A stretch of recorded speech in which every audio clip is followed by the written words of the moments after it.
Hi, David Sausage Prick here. This is a channel for all you people making sausage at home, whether it's in your kitchen, your basement, or the garage. What I'm going to bring to you is some good recipes that you can count on every time. You know how tough it is to get good recipes. You go on the internet and it's hit and miss. Sometimes they're good, sometimes they're okay. What I'll do is bring you some really good recipes. To give you a little bit of background about myself, I was a meat cutter for 40 some years. Started making sausage in my basement, garage at the time. Probably about 30 years ago, and I just tinkered around with recipes till I got ones that were really good, and that's what I'm going to bring to you. So we're going to start out. We're going to need this is going to be a 6-pound batch, so we're going to need 6 pounds of pork butt. It's the best thing you can use for this Italian sausage.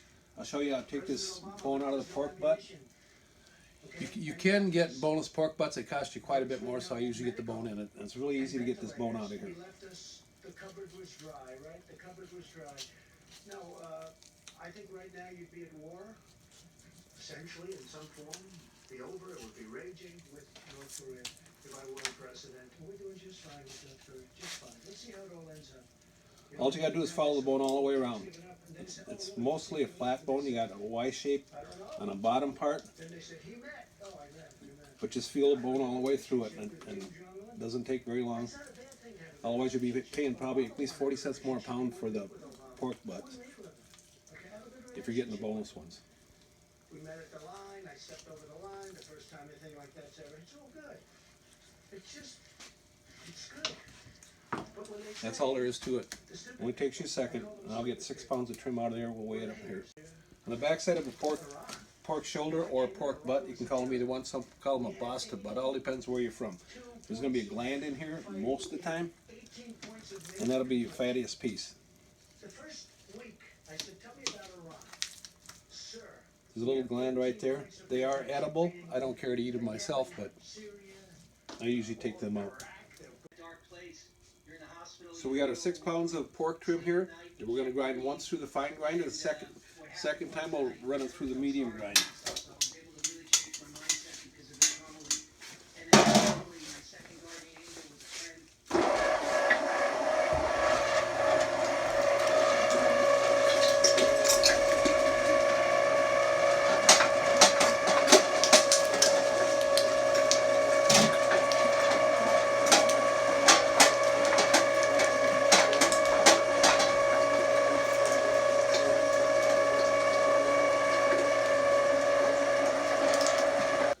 We got our first grind done, fine grind, 1 times 6 pound batch we're doing.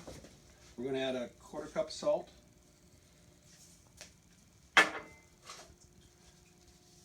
1 tablespoon paprika. Spanish paprika works fine.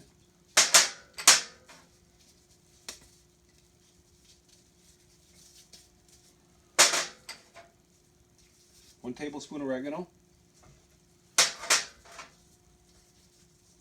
3 tablespoons of fennel seed.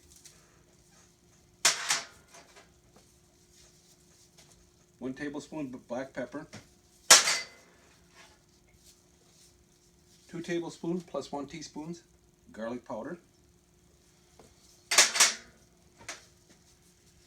Cayenne pepper. This is a mild Italian sausage, so we'll do 1 tablespoon cayenne pepper.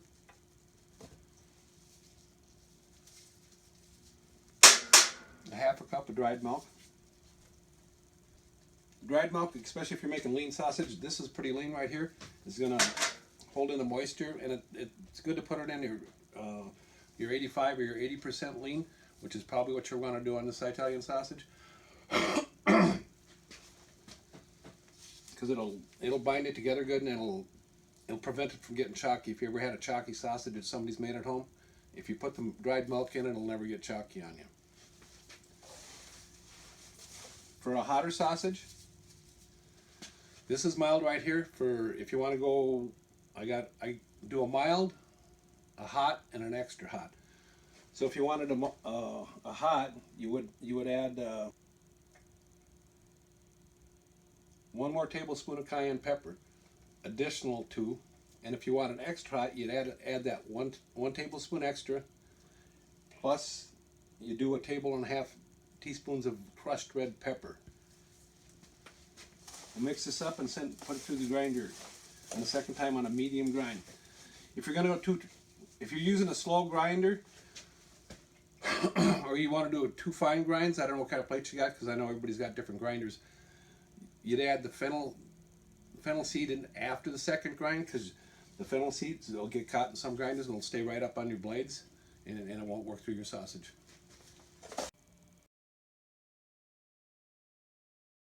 Cool. We're gonna run it through our second grind right now. This recipe works really good for venison. Remember, if you're using venison on this, you want to put 30% fat into it. It's always going to be really dry on you. This is our finished product. I'm going to just use it as bulk today because that's what I need. You can also link this if you so desire. Remember, the more fat you put in, the more it's going to shrink down. So if you want a bun size, and say you're going to 80% lean, so that's 20% fat, your sausages are going to shrink, so you want to make your links bigger, because you don't want to put it on a bun and only have it finished 3/4 through if you want. So that's usually, if you're using a 28 to 30 hog casing, you're going to want to link them at about 7 inches.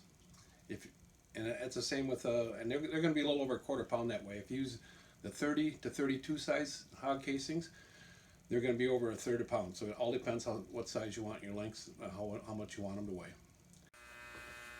I've cut this recipe down to a 2-pound batch, so if you want to make a little bit smaller batch, you can. For a 2-pound batch, use 1 tablespoon plus 3/4 teaspoon salt, 1 teaspoon of paprika, 1 teaspoon of oregano, 1 tablespoon of fennel seed, 1 teaspoon of black pepper, 2 1/3 teaspoons of garlic powder, 1 teaspoon of red pepper, 1/8 cup of dried milk, and 1/4 cup of water. And that's for the mild. If you want to have the medium, you'd add an additional 1 teaspoon of red pepper. And if you wanted an extra hot, you'd add that additional 1 teaspoon of red pepper, plus you'd put 1 1/3 teaspoons of crushed red pepper in it also, and that'll make it pretty hot. I'll try to get a recipe out to you guys every couple of weeks. You have a great day.